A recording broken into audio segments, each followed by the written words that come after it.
एक छोटे से गांव में किशन नाम का किसान अपनी पत्नी ममता के साथ रहता था। वह बहुत मेहनती था। उसके पास 2 एकड़ खेत था जिसमें वह बहुत मेहनत करता था। किशन के खेत के बगल में रमेश का भी खेत था जो उसका बचपन का दोस्त था। दोनों साथ साथ खेत आते, काम करते और घर चले जाते।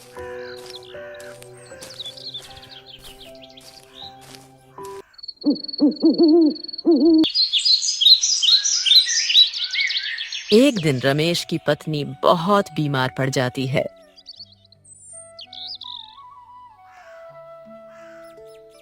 अरे किशन भाई, तुम्हें तो पता है कि मेरी इस बार फसल बहुत कम हुई है और जमींदार का कर्ज चुका दिया। इसी वजह से मेरे पास अब कुछ पैसा नहीं बचा है और तुम्हारी भाभी की तबीयत बहुत ज्यादा खराब हो गई है। कुछ समझ में नहीं आ रहा क्या करूं। गांव के डॉक्टर को बताया तो उसने कहा कि शहर ले जाना होगा। उसका इलाज अब गांव में नहीं पाएगा। शहर के बड़े अस्पताल में ही उसका इलाज हो सकता है। मुझे तो कुछ समझ में नहीं आ रहा, इतने पैसे कहां से लाऊं? तुम चिंता मत कर मेरे दोस्त, मुझे जितना बन पड़ेगा मैं तुम्हारी मदद जरूर करूंगा। वैसे जमींदार से मैंने भी कर्ज लिया है और मैं कल उन्हें वह कर्ज चुकाने ही वाला था, लेकिन मुझे लगता है उन पैसों की जरूरत तुम्हें ज्यादा है। एक काम करो, तुम वह पैसे रख लो, मैं जमींदार का कर्ज अगले साल चुका दूंगा। नहीं नहीं मेरे दोस्त, पैसे जमींदार को ही दे दो। तुम्हें तो पता है कि जमींदार कितना दुष्ट इंसान है। वह तुम पर दुगना ब्याज वसूल करेगा। तुम मेरे लिए इतना बड़ा जोखिम मत उठाओ। कैसी बातें कर रहे हो? जरूरत के समय मैं तुम्हारे काम नहीं आऊंगा तो दोस्ती का क्या फायदा? आखिरकार हम बचपन के दोस्त हैं, इतना तो मैं तुम्हारे लिए कर ही सकता हूँ। और अब तुम ज्यादा मत सोचो, ये लो पैसे और जल्द से जल्द भाभी का इलाज करवा लो। शुक्रिया मेरे दोस्त, आज तुम ना होते तो मैं क्या करता। तुम्हारे जैसा दोस्त मिलना बहुत नसीब वाली बात है। तुम्हारा एहसान मैं जिंदगी भर नहीं भूलूंगा। इतना कहकर किशन का दोस्त वह पैसे लेकर वहां से चला जाता है।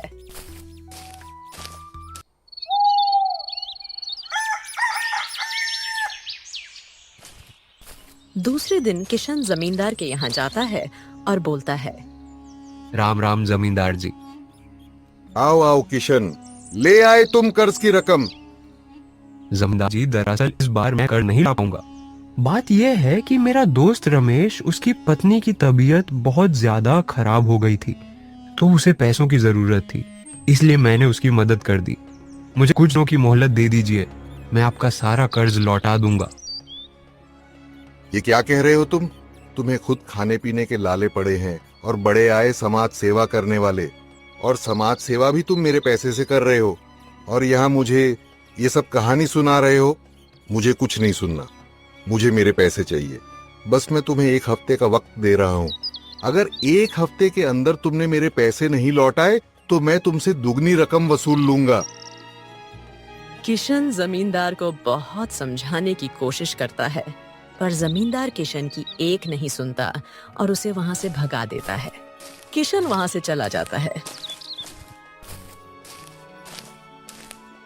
कुछ दिन ऐसे ही बीत जाते हैं और एक दिन किशन की मुलाकात रमेश से होती है।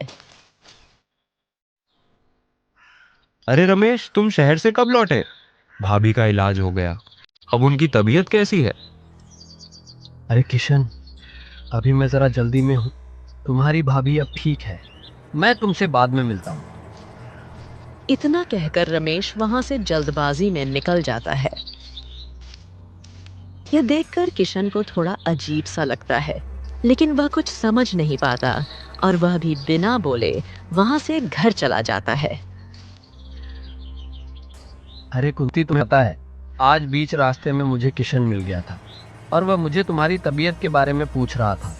मैंने किसी तरह से उसे जल्दबाजी का बहाना बनाकर वहां से निकल आया। आप कब तक उससे ऐसे छुपते रहोगे?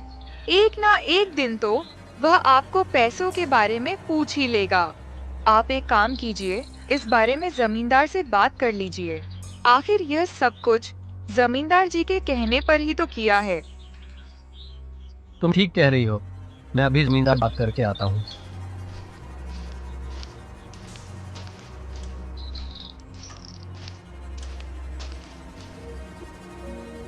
जमींदार जी, जैसा कि आपने कहा था, मैंने झूठ बोलकर अपनी बीवी की बीमार होने का बहाना करके उससे पैसे ले लिए थे और अपने ससुराल चला गया था। उसे लगा कि मैं अस्पताल में हूँ और अपनी पत्नी का इलाज करवा रहा हूँ। इसी तरह मैंने आपका काम कर दिया है। अब तो आप मेरे ब्याज के पैसे नहीं मांगेंगे ना? हाँ, ठीक है, मैं तुम्हारे ब्याज के पैसे माफ करता हूँ। तुमने मेरा बहुत बड़ा काम किया है। पर मैं किशन को ज्यादा देर तक नहीं संभाल पाऊंगा। आपको जो भी करना है जल्द से जल्द कीजिए। तुम फिक्र मत करो, मैंने उसे 1 हफ्ते का वक्त दिया था। उसमें से 5 दिन तो गुजर चुके हैं, 2 ही दिन बचे हैं और 2 दिन में वह खाक पैसों का इंतजाम करेगा। उसे मजबूरन अपनी जमीन मुझे देनी पड़ेगी। फिर 2 दिन बाद किशन रमेश के घर जाता है। अरे रमेश, बाहर आओ, तुमसे बहुत जरूरी बात करनी है। अरे भाई साहब, वह तो घर पर नहीं है। आपको कुछ जरूरी काम था क्या? मुझे बता दीजिए, मैं उनको बता दूंगी। दरअसल वह शहर गए हुए हैं और 2 दिन बाद ही लौटेंगे। यह सुनकर किशन बहुत निराश हो जाता है और घर की ओर लौट जाता है। अजी, सुनते हो? बाहर निकल जाइए, वह चला गया है। अच्छा हुआ जो चला गया। अब 2 दिन तक वह मेरा दिमाग नहीं खाएगा और तो और 2 दिन में जमींदार जी का काम भी हो जाएगा। किशन घर जाते ही ममता से बोलता है, क्या करूं ममता, कुछ समझ नहीं आ रहा। जमींदार ने 1 हफ्ते का समय दिया है और कल आखिरी दिन है। अगर कल उसे पैसे नहीं मिले तो वह हमारी जमीन हड़प लेगा। ये सब आपकी ही गलती है। देख लिया आपने किसी की मदद करने का नतीजा। आपने उसकी मदद की और बदले में हमें क्या मिल रहा है? आज हम उसकी वजह से इतनी मुसीबत में हैं। अगर उस दिन आपने उसकी मदद नहीं की होती तो हम जमींदार का कर्ज कब का चुका चुके होते। हमें यह दिन देखने की नौबत ही नहीं आती। और जब से रमेश शहर से लौटा है, उसने एक बार भी आपसे बात करना जरूरी नहीं समझा। अगर उसे थोड़ा भी इस बात का एहसास होता तो वह आपसे बात करने जरूर आता। लेकिन जब से वह लौटा है, वह जानबूझकर आपको नजरअंदाज कर रहा है। मुझे तो लगता है वह हमारे पैसे लौटाना ही नहीं चाहता, इसीलिए जानबूझकर अब फिर से शहर भाग गया। नहीं ममता, मुझे नहीं लगता कि वह जानबूझकर ऐसा कर रहा होगा। मैं उसे अच्छी तरह जानता हूँ। वह मेरा बचपन का दोस्त है। वह ऐसा कुछ नहीं करेगा। तुम देख लेना, वह बहुत जल्द हमारे पैसे लौटा देगा। आपको क्या लगता है सब आपकी तरह होते हैं? आप लोगों को नहीं जानते। सब लोग मतलबी होते हैं, अपना मतलब निकाल लेते हैं और फिर पहचानते तक नहीं। फिर चाहे वो दोस्त हो या कोई रिश्तेदार, यह मतलब की दुनिया है। यहाँ सब अपने काम से मतलब रखते हैं। यहाँ कोई किसी को नहीं पूछता। लेकिन अब हम क्या करेंगे? जमींदार को कैसे संभालेंगे? ममता, मुझे अपने कर्मों पर और अपने ईश्वर पर पूरा भरोसा है। आज तक कभी किसी का बुरा नहीं किया। जितना हो सके लोगों की मदद ही की है। ईश्वर मेरे साथ बुरा नहीं होने देंगे। तुम देख लेना, सब कुछ ठीक हो जाएगा। ईश्वर के ऊपर छोड़ रहा हूँ, जो होगा वह देखा जाएगा। दूसरे दिन किशन अपने खेत जाता है तो वहाँ पहले से ही जमींदार खड़ा होता है और जमींदार किशन को बोलता है, किशन, अब तुम्हारा इस जमीन पर कोई अधिकार नहीं। तुम यहाँ काम नहीं कर सकते। निकलो यहाँ से और दोबारा यहाँ कभी मत आना। ऐसा मत कीजिए जमींदार जी, ये जमीन ही मेरी रोजी रोटी है। अगर मेरे पास यह जमीन नहीं रही तो मैं तो भूखा मर जाऊंगा। दया कीजिए, मैं आपके पैसे जल्द से जल्द लौटा दूंगा। मुझे कुछ दिनों की मोहलत दीजिए। बस अब बहुत हो चुका। तुम्हें कोई मोहल्लत नहीं मिलेगी। मैं तुम्हें पहले ही कहा था और 1 हफ्ते का टाइम भी दिया था। अब से तुम्हारा इस जमीन पर कोई अधिकार नहीं है। अगर फिर इस जमीन पर दिखाई दिए तो मैं अपने आदमी से कहकर तुम्हारी टांगे तोड़ दूंगा। किशन निराश होकर अपने घर लौट जाता है।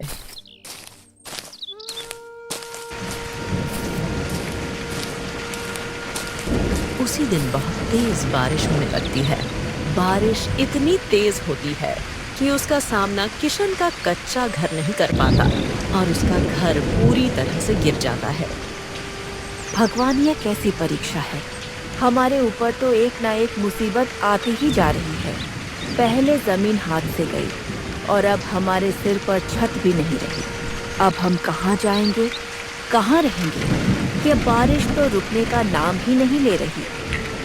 फिर किशन और ममता रमेश के घर जाते हैं और उससे मदद मांगते हैं। अरे रमेश, बारिश की वजह से मेरा पूरा घर ही बह गया है। अब मेरे पास रहने के लिए कोई और जगह नहीं है। क्या तुम कुछ दिनों के लिए मुझे अपने घर में रहने की जगह दे सकते हो? किशन, मानता हूँ कि मैंने तुमसे पैसे उधार लिए।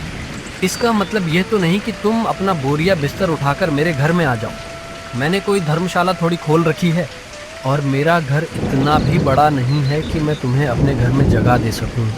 तुम किसी और से मदद मांग लो, मैं तुम्हारी कोई मदद नहीं कर पाऊंगा।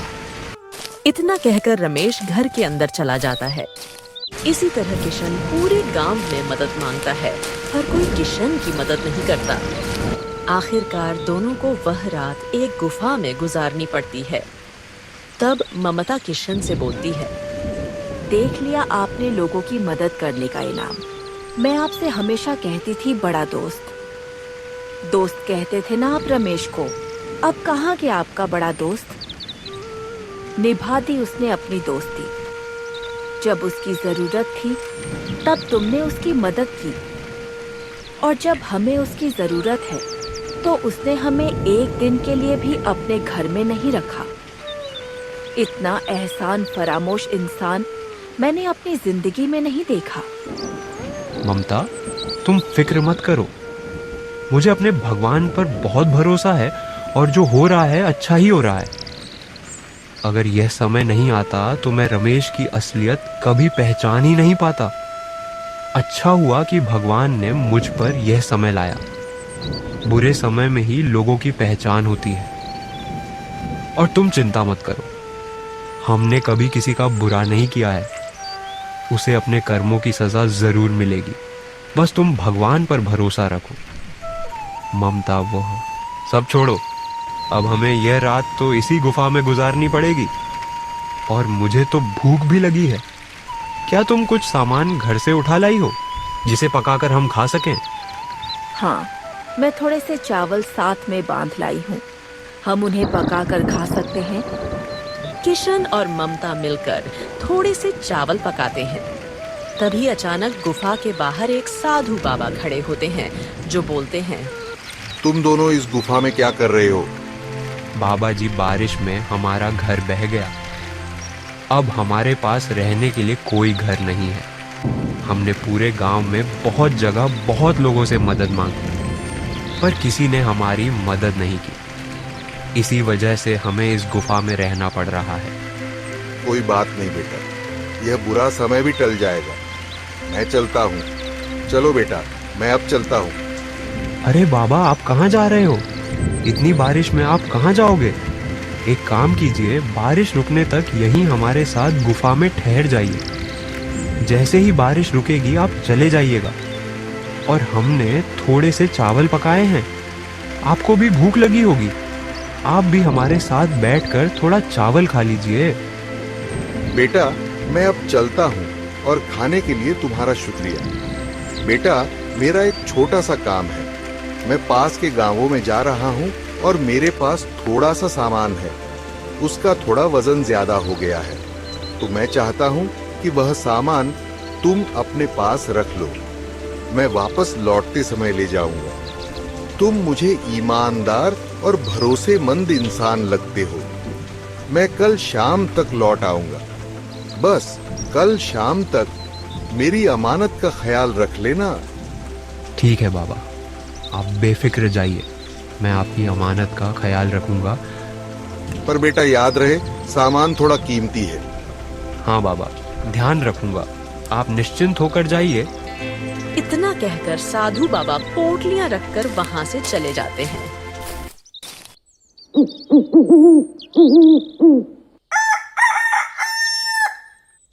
दूसरे दिन सुबह किशन उठकर इस गुफा के बगल में एक छोटी सी झोपड़ी बना लेता है और वहां रहने लगता है। ठंड और तेज बारिश की वजह से ममता की तबीयत खराब हो जाती है। मुझे माफ कर देना ममता, मैं तुम्हारे लिए कुछ नहीं कर पा रहा हूँ। हमारे पास इस भयानक ठंड से बचने के लिए एक कंबल तक नहीं है। आप चिंता मत कीजिए, मेरी तबीयत इतनी भी ज्यादा खराब नहीं है, इतना तो मैं सह सकती हूँ। हे भगवान, मेरी तो कुछ समझ में नहीं आ रहा, मैं क्या करूं? अगर इसी तरह ममता की तबीयत और बिगड़ गई तो मैं क्या करूंगा? यह सोचते सचते किशन की नजर बाबा की दी हुई 3 पोटलियों पर जाती है और किशन सोचता है, बाबा ने तो कहा था कि इसमें बहुत कीमती चीजें हैं। क्या करूं? इन पोटलियों को खोल कर देख लूं, जरूर इन पोटलियों में कोई कीमती चीज होगी जिन्हें बेचकर मैं अपना गुजारा कर सकता हूं। पता नहीं बाबा फिर से लौटेंगे या नहीं। नहीं, यह मैं क्या सोच रहा हूं? यह गलत है, मैं ऐसा नहीं कर सकता। यह तो सरासर धोखा होगा। नहीं, बाबा जी ने मुझ पर भरोसा करके यह कीमती सामान यहां रखा था। मैं उन बाबा जी को धोखा नहीं दे सकता। चाहे कुछ भी हो जाए, मैं इन पोटलियों को नहीं खोलूंगा। यह उनकी अमानत है और इस पर मेरा कोई अधिकार नहीं है। लेकिन अब मैं क्या करूं? ममता को बहुत भूख लगी है और उसकी तबीयत भी खराब है। ऐसे तो बेचारी भूख से ही मर जाएगी। मैं काम करता हूं, जमींदार के पास जाकर खाने के लिए कुछ मांग कर लाता हूं। मालिक, मालिक, मेरी बीवी की तबीयत बहुत खराब है और मेरे पास रहने खाने के लिए कुछ नहीं है। कृपा करके मेरी थोड़ी मदद कर दीजिए। अगर कुछ खाने को है तो मुझे दे दीजिए, वरना मेरी पत्नी भूख से मर जाएगी। उसकी तबीयत बहुत खराब है। मैंने क्या कोई लंगर लगा के रखा है जो तुम यहाँ आकर मुझसे खाना मांग रहे हो? मेरे पास कुछ नहीं है, निकलो यहाँ से। मदद कर दीजिए मालिक, थोड़ा सा खाना दे दीजिए। तभी जमींदार की पत्नी वहां आती है और बोलती है, सुनिए जी, थोड़ा खाना बचा है जो कि मैं अभी कुत्ते को डालने ही वाली थी। क्या मैं वह खाना इस किशन को दे दूं? जमींदार की पत्नी वह बचा हुआ खाना किशन को दे देती है और वह खाना लेकर किशन ममता के पास आ जाता है। दोनों मिलकर वही बचा हुआ खाना खा लेते हैं और वह रात ऐसे ही काट लेते हैं। दूसरे दिन किशन काम ढूंढने के लिए गांव जाता है और उसे एक खेत में मजदूरी का काम मिल जाता है। दिन भर वह काम करके थोड़े से पैसे कमाकर घर वापस आता है और ममता से कहता है, ममता, मैं थोड़ा खाने का सामान लेकर आया हूँ, पर एक कंबल भी लेकर आया हूँ। तुम फिक्र मत करो, थोड़े दिन में सब ठीक हो जाएगा। तभी अचानक किशन की झोपड़ी के सामने वही बाबा आकर खड़े होते हैं। अरे बाबा, आपने तो कहा था कि दूसरे ही दिन आ जाऊंगा। आपको आने में देरी हो गई। हाँ बेटा, आने में थोड़ा विलंब हो गया, थोड़े काम में कहीं फंस गया था। तब किशन बाबा को सारी बातें बताता है। फिर बाबा बोलते हैं, अरे बेटा, तुम पर इतनी सारी मुसीबतें आई। मैंने तो तुमसे कहा था कि इन पोटलियों में बहुत कीमती सामान है, फिर भी एक बार भी तुमने पोटलियों को खोलकर नहीं देखा। नहीं बाबा, उसमें चाहे कितनी भी कीमती चीज क्यों ना हो, पर उस पर मेरा अधिकार नहीं है। वह आपकी है और आपने मुझ पर भरोसा करके उसे यहाँ छोड़ कर गए थे, तो ऐसे कैसे मैं उन्हें खोल कर देख सकता हूँ? वह तो आपकी अमानत है ना। हाँ बेटा, मैं तुम्हारी ईमानदारी से बहुत खुश हूँ। तुम्हारी जगह कोई और होता तो वह जरूर इन पोटलियों को खोल देता और शायद उन्हें लेकर कहीं भाग भी जाता, पर तुमने ऐसा कुछ भी नहीं किया। तुम्हारे साथ इतना सब कुछ बुरा होने के बावजूद भी तुम्हारा मन नहीं बिगड़ा। मैं चाहता हूँ कि ये पोटलियां अब तुम रख लो। नहीं बाबा, मैं यह पोटलियां नहीं रख सकता। मुझे ईश्वर पर पूरा भरोसा है। आज न कल मेरा बुरा समय टल ही जाएगा।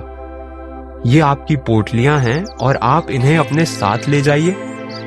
आपको जरूरत के समय इनकी जरूरत पड़ेगी। नहीं बेटा, मुझे इन पोटलियों की अब कोई आवश्यकता नहीं है और इन पोटलियों की आवश्यकता मुझसे ज्यादा तुम्हें है। बस तुम ऐसा समझो कि यह ईश्वर ने ही मुझे यहाँ भेजा है और यह तुम्हारे कर्मों का फल है, तुम्हारी ईमानदारी का इनाम है। यही समझकर तुम यह पोटलियां रख लो। यह तुम्हारे लिए ईश्वर की देन है, इसे मना मत करो। इतना कहने के बाद किशन बाबा की बात मान जाता है और तीनों पोटलियां रख लेता है। बाबा वहां से चले जाते हैं। थोड़ी देर बाद किशन उन पोटलियों को खोलकर देखता है तो उन पोटलियों में सोने चांदी के सिक्के और बहुत सारा धन होता है। वह इतना सारा होता है कि उसमें किशन की पूरी जिंदगी आराम से कट जाए। किशन और ममता यह देखकर बहुत ज्यादा खुश हो जाते हैं। देखा ममता, मैं ना कहता था कि ईश्वर एक दिन हमारी सहायता जरूर करेंगे। एक दिन हमारे भी अच्छे दिन आएंगे। ये देखो ममता, इसमें कितना सारा धन है। इतना सारा धन तो हमारे पूरे गांव में किसी के पास नहीं है। इसमें तो हमारी पूरी जिंदगी बड़ी आराम से कट जाएगी।